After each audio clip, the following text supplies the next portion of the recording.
And really that's the exercise. It's really not the financial vehicles that are being used. It's getting the client. It's almost like a therapist type relationship, like getting the client really clear on what we're doing.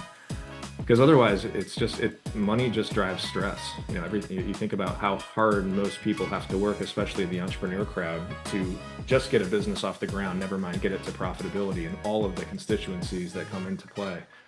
Uh, and it's just stress. It's a cloud of stress every single day, no matter how much money you're making. So it's that clarity is what's the most important. Yeah, I've heard that that's kind of couple C's, like complacency, comfortability, and complexity, right? And I think you're spot on when it comes to this. It's like, how do you help the client overcome and or simplify? How do you help the client? I think not to stay complacent or comfortable with where they're at, because especially if people are exiting, right? Businesses, large investment real estate, and they spent their time and their energy pouring into this. Welcome to the Build It to Billions podcast, where we guide successful entrepreneurs and investors on their journey from millions to billions. We believe the key to scaling and compounding your wealth and life starts every single day with a mindset and practice of stewardship over ownership and applying billionaire biblical principles. Our ultimate goal is to help you scale and compound your wealth and life so you can give more all the way to help MVPs. My name is Brett Swartz. Each and every episode, we're joined by some of the world's top entrepreneurs, millionaires, or billionaires, and they share their secrets, insights, and wisdom with us so we can all level up and make a bigger impact. I'm excited about our next guest. He's out of the Boston area, and he has a really cool journey of becoming a top 1% advisor in his field of life insurance. He's going to be teaching us today how to become a top 1% advisor and in really anything that we're doing. And so, but he's highly sought out keynote speaker, best-selling author, and one of the most trusted voices in the life insurance industry. Through transformational talks and proven frameworks, he's helped financial advisors overcome doubt, unlock new opportunities, and sell with conviction. Please welcome to the show with me, Mr. Tom Wall. Tom, how we doing? We're doing great. Great to be with you, Brett. Yeah, grateful to be with you as well. And for our listeners getting to know you for the first time, would you give us a little bit more about your story and your current focus? Yeah, so I started my career as a financial advisor at 21 years old while still in high school. I'm sorry, college. And before subsequently taking a lot of senior roles in various large organizations throughout the financial services industry. And about 5 years ago, really got convicted around certain planning concepts, some things that are just shrouded with mystery for people. There's a lot of misinformation out there, and frankly, I think it speaks to this audience is a lot of the mass market advice around financial planning is meant for the mass market, to be blunt. I think when you get to be a one percenter or you're approaching being a one percenter, I think, the advice changes.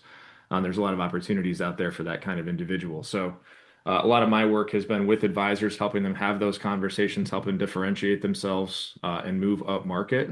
Because as I always say, if you have an uncommon financial situation, then why are you relying on common financial advice? I love it. And if you want to learn more about Tom, everybody, you can check him out by going to wholelifemasterminds.com, wholelifemasterminds.com. So let's dive right into that. So what is the number one secret to becoming a top 1% advisor? I don't think it's all that complicated. I think it is differentiating yourself as an advisor. There's what I investments are a commodity. You can do it yourself. You can do a lot yourself these days. You can buy your insurance online. You can buy your investments online. You can, with ChatGPT, get a pretty darn good financial plan. You can do your basic documents online. So I think that the key is differentiation, but the key is also talking to clients about the transformation that they're looking for. I think too many salespeople in general in any field are just focused on features, benefits. I'll save you a few bucks on taxes, stuff like that. When really that's not why clients are doing it. Clients are looking for some kind of transformation. And the analogy that I use is, why do people buy $100,000 cars? It's not because the wheels turn faster. It's because it makes them feel a certain way. It makes them look a certain way. And everything else you do in life, kind of translates the same way. So the good advisors talk about that transformation, and it's really not about dollars and cents or product features. Those are really just things you figure out at the end.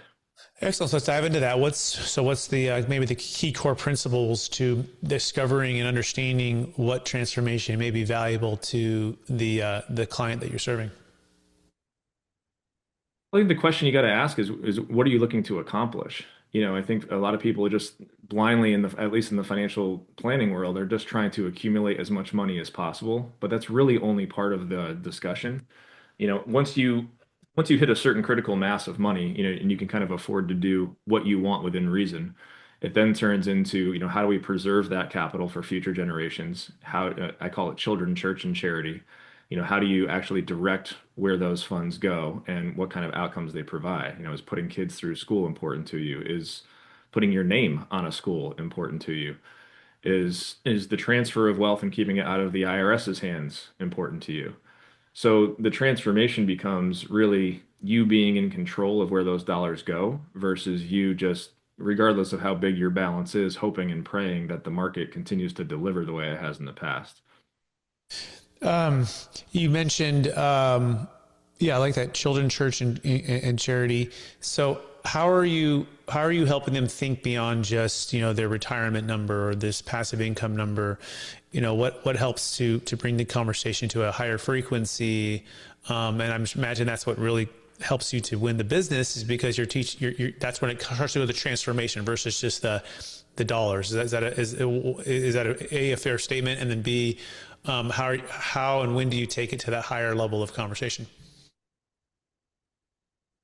Well, I think that is how we take it to the higher level of conversation is through thoughtful fact finding and through thoughtful process. The best advisors that I work with, they'll spend hours with clients just asking questions before anything even gets back to the office to talk about, crunching numbers or analyzing what's being done.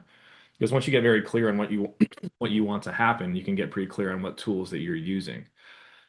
So it's really not more complicated than that. And I think too many people try to circumvent that process and they try to, with modern technology, try to move fast as opposed to move correctly. And I find, top advisors in our space are handling today a lot fewer clients and spending a lot more time with them. And really that's the exercise. It's really not the financial vehicles that are being used. It's getting the client. It's almost like a therapist type relationship, like getting the client really clear on what we're doing. Because otherwise it's just money just drives stress. You think about how hard most people have to work, especially the entrepreneur crowd, to just get a business off the ground, never mind get it to profitability and all of the constituencies that come into play. Uh, and it's just stress. It's a cloud of stress every single day, no matter how much money you're making. So it's that clarity is what's the most important. Yeah, I've heard that the kind of couple C's like complacency, comfortability, and complexity, right? And I think you're spot on when it comes to this. Is like how do you help the client overcome and or simplify? How do you help the client? I think not just stay complacent or comfortable with where they're at because. Especially if people are exiting, right? Businesses, large investment real estate, and they spent their time and their energy pouring into this. And it's an identity shift as they move from the warrior stage, king stage to a sage stage, right? And then how do they also help the next generation to steward that wealth if that's what they're going to do? And so I like how you said that too. It sounds like not moving fast, but moving more with more time, right? So spend more time with them before you really make a advice is and so besides like playing golf and meeting in person, and is there a with the new digital world, what is your recommendations for the first initial call and or the process of discovery? Is there a framework that you teach advisors to do?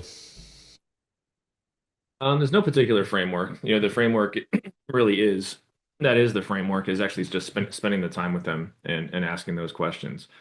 I have found some of the higher end advisors will also create communities, for certain segments of their clients. It's the easy example is, the age old client appreciation event where you bring people together and, do something fun. But I've actually found in today's world of, the world of masterminds where there's 1,000 of them out there for every niche, is sometimes there's some really captivating speakers or influential people, where they're going to add value to their clients' lives in a different way, not not necessarily financial or not necessarily in their area of expertise. So anything from as fun as hiring a sommelier to have an event to actually have performance coaches where they'll actually dive deep into some mindset and motivation tactics. And I've even seen people focused in the world of divorce or things like that, where they actually have people divorce consultants, if you will, where almost like a therapist, they'll come in and talk about family issues and talking to your children. And these are typically things that hard charging entrepreneurs just frank and I'm one of them, frankly, just doesn't focus on enough. We put so much intentionality into our business, into our field, into our area of expertise, but somehow fail to put that same kind of intentionality around our families and the things that at the end of the day really matter on our deathbeds. Yeah, I think the five, I couldn't agree with you more. The five biggest regrets, and one of them is not living authentically instead of living to who what your calling was, and instead of living for like the expectations of others.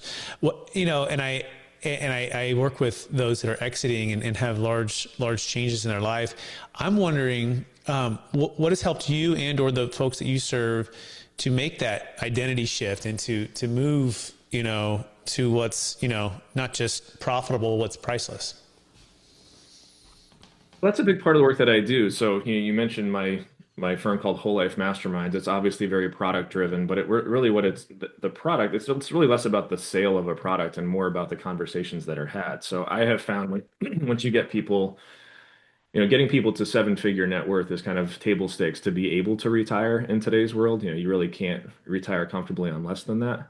But once you get clients that are looking into the eight figures and beyond, that's when it starts to become more of a protection mindset. How do I love the word you just used, steward. Like, how do I steward this wealth for generations to come? Not so much just to make sure that future generations are also rich, but how do, we teach people how to give that back to the community meaningfully in a way that, doesn't jeopardize that wealth moving forward. So we use insurance-based products to do that. The world is drunk on what I call financial entertainment. It's just how do we deploy capital into, passive income or the market, which just won't go down for, almost 2 decades now. And at the end of the day, that's all, prediction-based work. The future will not be what it was in the past. Especially if you look at the last 100 years in the United States, it was the greatest expansion we've ever seen in the history of mankind. No other developed nation in the world had anything even close to that kind of expansion. So I think a lot of people are just running simulations and calculations, almost assuming that history repeats itself. And, once you hit that certain level of success and you've got a real legacy to protect, those are the hard conversations around, buying insurance and transferring that risk to major institutions who stood the test of time. It's not always the most fun. It's not always the highest ROI on your money, but it's certainly the highest ROI on your just comfort, your ability to sleep at night, and your understanding of what you're doing with that wealth. Yeah, I like the ROI of not just return on investment, but return on impact too, right? And how do you balance strategic investments in, compounding and building the wealth to increase cash flow and make a bigger difference and give more today, right? To help, we like to call them MVPs, the most vulnerable people, versus strategic protection, right? And stewarding and making sure that, it is something you can give to your grandkids, and you can continue that. And not just financially speaking, right? But like you said, the whole life, right? Your faith, not only your faith, your finances, your family values, right? How are you helping, and what thoughts do you have around the entire picture of someone's family? The greatest concepts, I'll shout his name out, Garrett Gunderson. He's actually a friend of mine. He talks about how some of the wealthiest families in America's history had things that were called, or this might be his name for it, but the family constitution, where the family actually has a meeting around not money necessarily, but what do we stand for? Who are we as a family? Who are we as individuals? And then how does that play through to the family finances? Again, once you get into that eight-figure net worth, via exit or just building it, eventually most of the successful entrepreneurs get there at some point. It's not about what can I afford. It's not even about what I spend money on, as assuming you're not going crazy and, buying the latest McLaren, you know, you're going to be okay. You can take your family on the vacations and do the things. So that family constitution is kind of a fascinating concept for me. And a lot of times these families will start to put money in trust and they'll start to build intergenerational wealth and fund accounts for the next generation so that they don't have to worry about paying the bills and they can focus on doing higher minded things, whether it's in their field. Heck, they can be artists if they want. They don't have to make a lot of money necessarily. Um, and that's, I think, having that conversation is revolutionary for, 99.99% of families. Most people never have those conversations. Yeah, we're speaking with Tom Wall, everybody. If you want to learn more about him, go to wholelifemasterminds.com, wholelifemasterminds.com. And master the language, conviction, and mindset that sets the top 1% apart from the rest. He coaches advisors, over 1,600 right now, which is pretty cool. So what have you found, I guess tactically, besides obviously everything we're talking about here, having higher levels of conversation, increasing the amount of time you're spending with potential clients to understand before you can offer something, helping them to be holistically poured into, right? And starting communities. What else comes to mind when you say, "Hell, my top advisors that I'm coaching and working with, here are the things that they're really dialed in on, the top two or three things." I think one fascinating conversation is revolves around income when working with clients. I have some advisors that focus heavily on defining income. So a good example of that is lifestyle creep. Typically as your income increases, the amount flowing into your checking account increases, and lo and behold, the size of your house and your car and what you spend money on increases. And a lot of people don't necessarily value that. They just do it because the money's there. And we're just constantly tempted every day what to do with that. So some of the advisors that I work with actually try to define that and build a barrier between the income that they're generating from their business or from these various sources and what they're spending. So you could just pick a number that you want to live on a monthly basis, and that becomes one of the places that you allocate capital toward income. At the end of the day, nobody spends account balances. They don't spend the value of their business. They spend income. So the work becomes defining what you want for income to live on, what you want for income in retirement, what kind of basic income might you want to, not everyone has different views on this, but might you want to provide to loved ones, while you're alive and they're alive and after you're gone. And if there's excess, if there's excess beyond that, that's when the higher minded thinking begins. That's when we start to think about, creative trust planning, creative giving, using insurance as a way to create intergenerational wealth. There's a lot of creative trust planning and ways that you can use these policies and these guarantees to put that intergenerational wealth transfer in place ahead of time. So, for me, this is the most basic example, but just for a traditional retiree, the example that I use is, we use life insurance as permission to spend. That's actually the title of my book, is Permission to Spend. It's meant for that, single digit millionaire retiree that I'm talking about. So mass affluent has done well, but not fabulously wealthy. Those folks, what I have found, are terrified to spend their money in retirement. They're terrified because they've quit their job. Their skill set may be obsolete, at this point, as the world continues to move. And they can be a multimillionaire in retirement, but still be terrified to spend that money because they don't know how long it has to last. They don't know if World War III is about to break out. They don't know if hyperinflation is coming, healthcare shocks. So they end up hoarding their wealth, effectively acting like a big insurance company, just hoarding their wealth, it's protecting against relatively unlikely events, but if they were to happen, catastrophic events. And that's what I'm defining as insurance. What I'm defining is, the reason you buy homeowners insurance is because you couldn't cough up $1 million if your house burns to the ground, right? Insurance is not meant for like Apple Care or like stupid stuff that you could afford yourself. It's meant to transfer risk for big things. So people don't think about that when they're thinking about accumulating wealth. So I always say, I'm the kind of person, I am a kind of man who is a provider. I provide for my family, I provide for my kids. There will never come a day in my life when I don't feel like I'm that kind of man.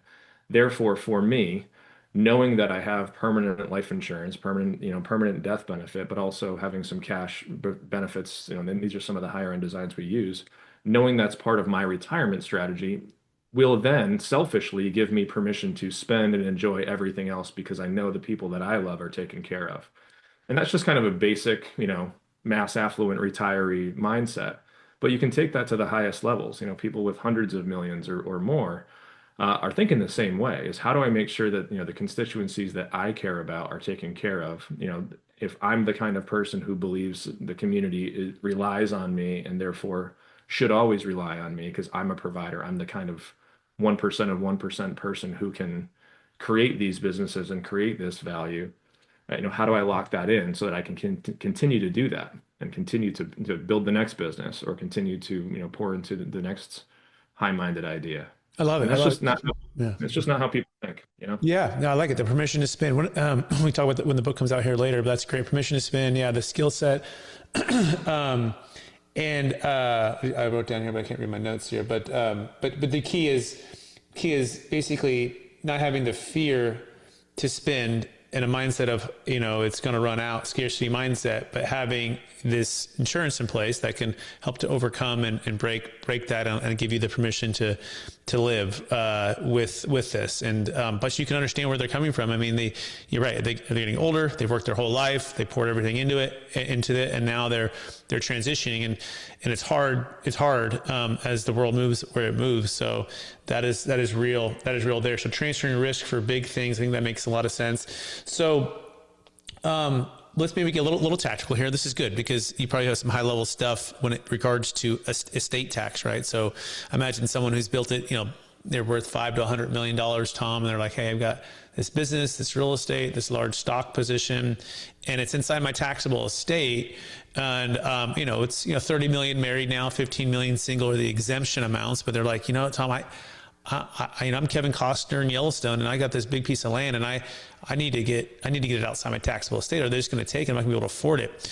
What have you found the most effective way using the life insurance to offset that estate tax? Is there kind of just a general framework there for that you like to kind of go to? Yeah, the insurance is less about money and it's more about liquidity. That's a great example that you just used, the Yellowstone example.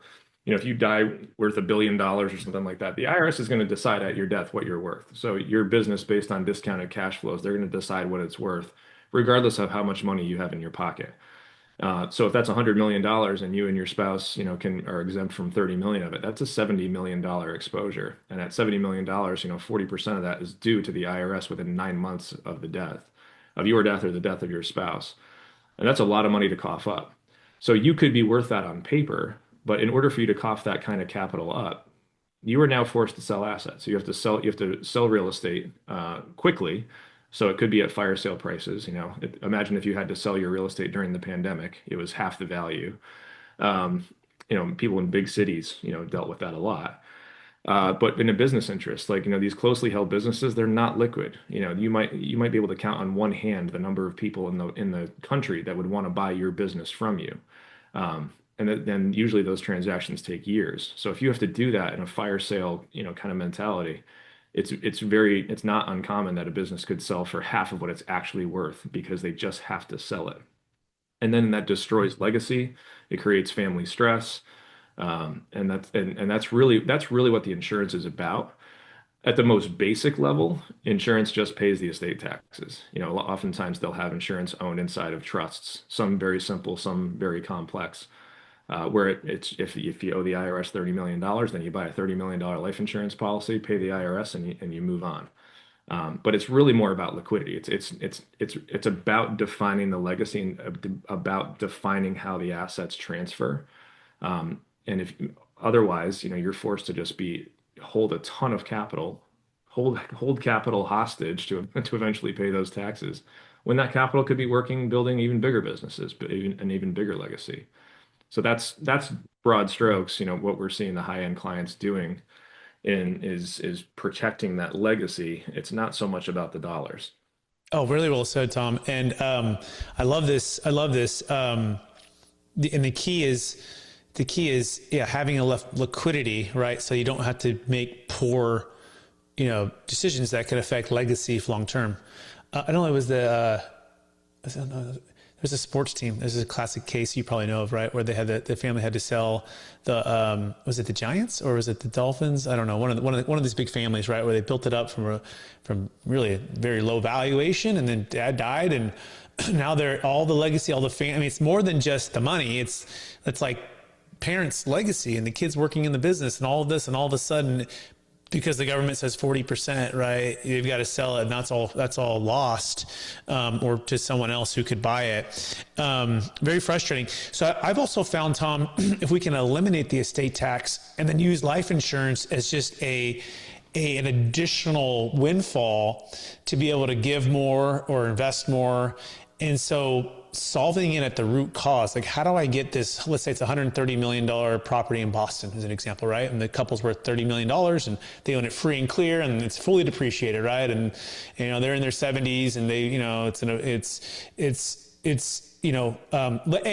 may or may not have done planning properly, right? They've gotten life insurance properly, and to offset, call it 40% of 100 million, so $40 million worth of liquidity for a death benefit could be pretty expensive. So ways to eliminate that estate tax through trust and through selling while they're still alive. I know there's gifting, there's, giving away to charity, and then there's life insurance to offset.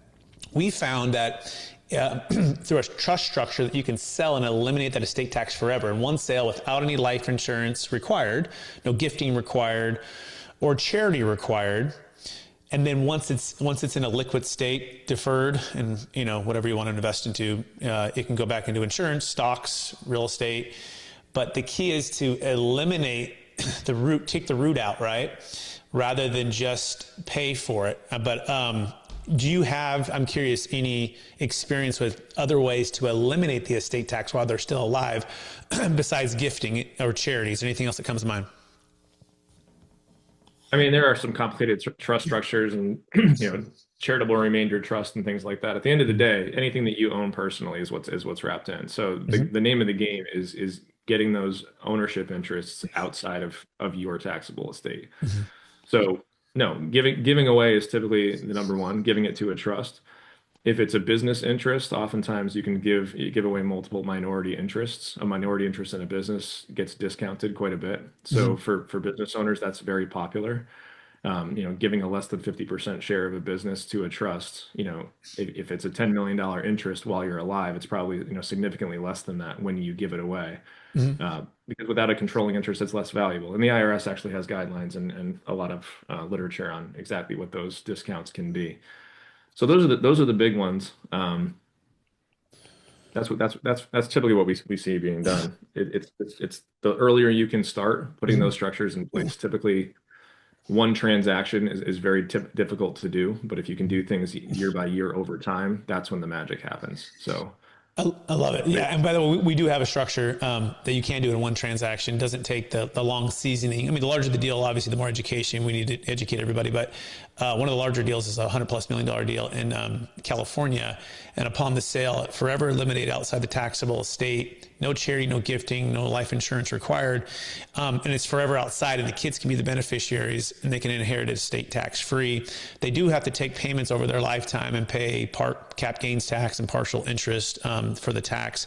And so there's a saying, right? You can have a stepped up basis, or you can have it outside your taxable estate, but you can't have both, right? And so the idea of the 1031 exchange for a lot of these real estate owners, I think they either miss it and or they're just not thinking through. They're thinking, hey, I get a stepped up basis and I'm tax free. No, your kids are capital gains tax free to the extent that the basis and when they sell it is stepped up, and they don't have to worry about that. But the estate tax is something completely different, and it's a part of this 124 trillion that's transferring. I'm glad it's 30 million now versus 15. I mean, that gives a little more breathing room, but I think the planning is so crucial. This next 5 to 10 years, 124 trillion, Tom. I mean, I think what we're talking about is so vital, right? I think it's for the battle of America, because to me, back to the taxation about governments, wasteful and fraudulent and just completely, mismanaging the wealth of America, that especially even this last 12 months, what we've seen has come out. It's the reverse Tea Party, right? And if they get control of this 124 trillion, no matter what side you vote for, good luck on freedoms and actual stewardship with the capital, right, for America. But I'm curious, what are your thoughts on that? Gosh, we covered so much. I'm not sure I have any additional thoughts on that.